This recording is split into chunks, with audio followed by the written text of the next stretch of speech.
বন্ধুরা, দীর্ঘ 22 বছর পরে East Bengal football club ISL champion হয়েছে। ফুটবল আমার খুব কাছের জিনিস, খুব ছোটোবেলা থেকে ফুটবল ফলো করি এবং ইস্টবেঙ্গল ক্লাবের সাপোর্টার। সুতরাং আমার আনন্দের শেষ নেই। এবং বাংলার ফুটবল ভারতের প্রথম হয়েছে, এটাও আরেকটু আনন্দের কথা। আরও ভালো কথা, মোহনবাগান সেকেন্ড হয়েছে। সুতরাং বাংলা ফুটবল 1 আর 2। মোহনবাগান চিরকালের রাইভাল ইস্টবেঙ্গলের, কিন্তু এই ক্ষেত্রে মোহনবাগানও কনগ্রাচুলেট করছে ইস্টবেঙ্গলকে, করাই উচিত, কারণ বাংলা ফুটবলের সত্যিই উন্নতি হচ্ছে, এটা দেখার জিনিস। এবং দুজনে 1-2 আসা বাংলা ফুটবলের পক্ষে খুবই ভালো খবর। কিন্তু আমি একটা জিনিস এখানে স্টাডি করছিলাম যে এই জেতার জন্যে কে কীরকম টাকা পেলো। After all, at the end of the day, commerce matters. তো খেলা কিন্তু অসাধারণ হয়েছে। আমি খেলা পুরো দেখেছি, যে গোলগুলো হয়েছে, the volley is absolutely world class, কোনো কথা হবে না। আমি ইউরোপেও থাকি, ইউরোপিয়ান ফুটবল ফলো করি। আমি লিভারপুল ফুটবল ক্লাবের সঙ্গে জড়িত, যার জামা পরে আজকে আমি বসে আছি এখানে। তো খেলার মান সম্বন্ধে কোনো কোনো প্রশ্ন নেই, really top class football.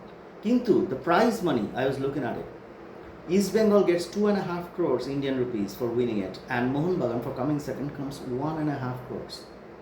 That is far too low, far too low for an Indian economy which is thinking of becoming the third largest economy in the world with 1.4 billion population. This is far too low. এটা আমাদের বাড়াতে হবে। এটাকে যদি আমরা IPL এর সঙ্গে compare করি, আমি আজকেই ডেটাগুলো দেখছিলাম, আইপিএল এর winner Gates 20 crores. IPL is just 4th place. They earn 6 crores Indian rupees. 4th place. Are the winner of ISL, that is East Bengal this year, earns 2.5 crores. So 4th place earns almost 3 times as much than the winner of ICL. By 3rd place of IPL gets 3 times as much as winner of ISL. That is wrong. That is discrimination. এই দিয়ে আমরা ফুটবলকে আগে নিয়ে যেতে পারবো না। লোকের কাছে কমার্স একটা সিরিয়াস ফ্যাক্টর। এটাকে যদি কভার না করা হয়, তাহলে কিন্তু আগে নিয়ে যাওয়া যাবে না ফুটবলকে। আমরা যদি এটাকে বাড়িয়ে দিতে পারি, যদি কোনো রকমের সরকার বা শিল্পপতিরা এসে এটাকে একটু বাড়াতে পারেন, within 5 years will be competing in finals of the world cup. আমাদের যে কোয়ালিটি আছে, 1.4 billion population, we can produce it, but we need a bit of money. আমি কিন্তু I am not anti cricket, nobody understand me wrong, কারণ ক্রিকেটে অনেক কষ্ট করে আমাদের এই জায়গায় আসতে হয়েছে।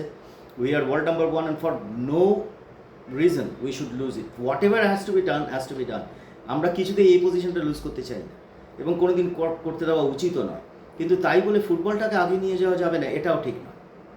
ফুটবলটাকে একটু আগে নিয়ে যেতে হবে, একটু পয়সা আনতে হবে। 2.5 crore for the winner of ISL is not correct. It needs to be at least 10 times as much. তাহলে কিন্তু ফুটবল সত্যি আগে যাবে। ইস্টবেঙ্গল, মোহনবাগান এবং অন্যান্য দেশের বিভিন্ন জায়গার ক্লাবও এগিয়ে আসবে। 11 জন ফুটবলার আমরা প্রডিউস করতে পারি, যারা ওয়ার্ল্ড স্টেজে কম্পিট করবে। কিন্তু তার জন্য একটু পয়সা দিতে হবে। এই কমার্স ব্যাপারটাকে যদি একটু আগে নিয়ে যাওয়া যায়, we will definitely do well. আপনারা কি বলেন বন্ধুরা? যদি মনে হয় আমি ঠিক কথা বলছি, একটা লাইক ঠুকে দেবেন, একটা কমেন্ট দেবেন, আর প্লিজ একটু ছড়িয়ে দেবেন, যাতে যদি এটা একটু স্প্রেড করে এই কথাটা। আই এম শিওর লোকে ভেবেইছে, আমি নতুন কিছু বলছি না হয়তো, কিন্তু তবু যদি এটা ছড়ায়, maybe more people will see it, more will be done on it, and one day we'll compete in World Cup football.